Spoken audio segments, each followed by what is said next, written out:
ভিডিওটা তাদের জন্য যারা চিট ফান্ড রোজ ভ্যালিতে টাকা পাবেন। রোজ ভ্যালিতে যাদের টাকা আটকে রয়েছে, টাকা ফেরত পাবেন। রোজ ভ্যালির আমানতকারীরা প্রতারিত আমানতকারীদের হাতে টাকা তুলে দেবে অ্যাসেট ডিসপোজাল কমিটি। ইতিমধ্যেই আজকে নতুন বিগ ব্রেকিং আপডেট চলে এসেছে আপনাদের সকলের জন্য। রোজ ভ্যালির আমানতকারীদের টাকা ফেরতের প্রক্রিয়া অবশেষে কিন্তু শুরু হয়ে গেল। অত্যন্ত খুশির খবর এই মুহূর্তে গোটা রাজ্যবাসীর জন্য। যারা যারা রোজ ভ্যালিতে টাকা রেখেছিলেন, আটকে রয়েছে, টাকা পাবেন, টাকা তোলার ইচ্ছে রয়েছে, টাকা তোলার জন্য যাবতীয় প্রক্রিয়া সম্পন্ন করেছেন, অর্থাৎ অনলাইনে যে অ্যাপ্লাইটা চলছিল কিছুদিন থেকেই, সেই অ্যাপ্লাই যারা করেছেন আপনারা অবশ্যই টাকা কিন্তু পাওয়া শুরু করবেন। কেন বলছি? এই ভিডিওতে রয়েছে গুড নিউজ। খবরটা শুনলে দেখলে অবশ্যই বুঝতে পারবেন। দেখুন মন দিয়ে, আমি ভিডিওতে থাকবো আপনার সঙ্গে শুভঙ্কর। আপনি দেখছেন আপনাদের প্রিয় ইউটিউব চ্যানেল এরা ফ্রেন্ড। অ্যাসেট ডিসপোজাল কমিটিকে 19,40,00,000 টাকা দিল এনফোর্সমেন্ট ডিরেক্টরেট।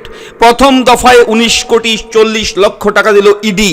প্রতারিত আমানতকারীদের হাতে টাকা তুলে দেবে অ্যাসেট ডিসপোজাল কমিটি। রোজ ভ্যালি কেস, এই আপডেট মন দিয়ে দেখুন। আদালতের নির্দেশেই টাকা ফেরানোর প্রক্রিয়া কিন্তু অবশেষে শুরু হয়ে গেছে। ইডি সূত্রে খবর, সংস্থার 3 উচ্চপদস্থ আধিকারিক, special director Subhash Agarwal, joint director Sudesh Sewan এবং deputy director Ajay Luhach asset disposal কমিটির অফিসে যান। সেখানে জরুরি বৈঠক হয়। এখানে আমানতকারীদের টাকা ফিরিয়ে দেওয়ার বিষয়টি নিয়ে আলোচনা করা হয়। কেন্দ্রীয় তদন্তকারী সংস্থার একটি সূত্র মারফত জানা যাচ্ছে, রোজ ভ্যালির যে টাকা এবং সম্পত্তি বাজেয়াপ্ত করা হয়েছিল তার মধ্যে থেকে 19,40,00,000 টাকা অ্যাসেট ডিসপোজাল কমিটির হাতে তুলে দেওয়া হয়েছে। ওই টাকা আমানতকারীদের হাতে তুলে দেওয়া হবে। ইডির তরফে আমানতকারীদের ফেরানোর জন্য প্রথম কিস্তির টাকা দিল ইডি। প্রথম কিস্তির টাকা কিন্তু অলরেডি সাধারণ মানুষের জন্য, গরিব মানুষের টাকা যেখানে আটকে রয়েছে তাদের জন্য প্রথম কিস্তির টাকা কিন্তু ইডি তুলে দিয়েছে হাতে। এবং অবশ্যই বলে রাখি, রোজ ভ্যালির আমানতকারীদের টাকা ফেরানোর প্রক্রিয়া শুরু করতে হবে বলে সম্প্রতি নির্দেশ দেয় বিশেষ পিএমএলএ আদালত। রোজ ভ্যালির 11.99 কোটি টাকা মূল্যের 14টি ফিক্সড ডিপোজিট অ্যাসেট ডিসপোজাল কমিটির হাতে হস্তান্তর করতে বলা হয়। আদালতের নজরদারিতে গোটা বিষয়টি সম্পন্ন হবে বলে জানানো হয়েছে। এরপর প্রাক্তন বিচারপতি দিলীপ কুমার শেঠকে মাথায় রেখে অ্যাসেট ডিসপোজাল কমিটি গঠন করা হয়। আদালত নির্দেশ দেয়, পশ্চিমবঙ্গে রোজ ভ্যালির সম্পত্তি নিলাম করতে হবে। কমিটির তরফে আলাদা অ্যাকাউন্ট খুলে টাকা জমা করতে হবে সেখানে। সেই মতো পঞ্চনামা তৈরি করে ইডি। আমানতকারীদের টাকা ফেরানোর জন্য হাইকোর্টের নির্দেশে ওয়েবসাইটও খোলা হয়। সেখানে নিজেদের নথিপত্র জমা দিয়ে টাকা ফেরত চেয়ে আবেদন করতে পারেন আমানতকারীরা। বলে রাখি আপনাদেরকে, জানিয়ে রাখি আপনাদেরকে, আমরা বেশ কিছুদিন আগেই কিন্তু ফর্ম ফিল আপ নিয়ে ভিডিও করেছি। সেই ভিডিওটা যদি আপনি দেখে না থাকেন এবং যদি আপনি আমানতকারী হয়ে থাকেন, টাকা আটকে থাকে, তাহলে অবশ্যই সেই ফর্ম ফিল আপটা আপনারা কিন্তু করতে হবে।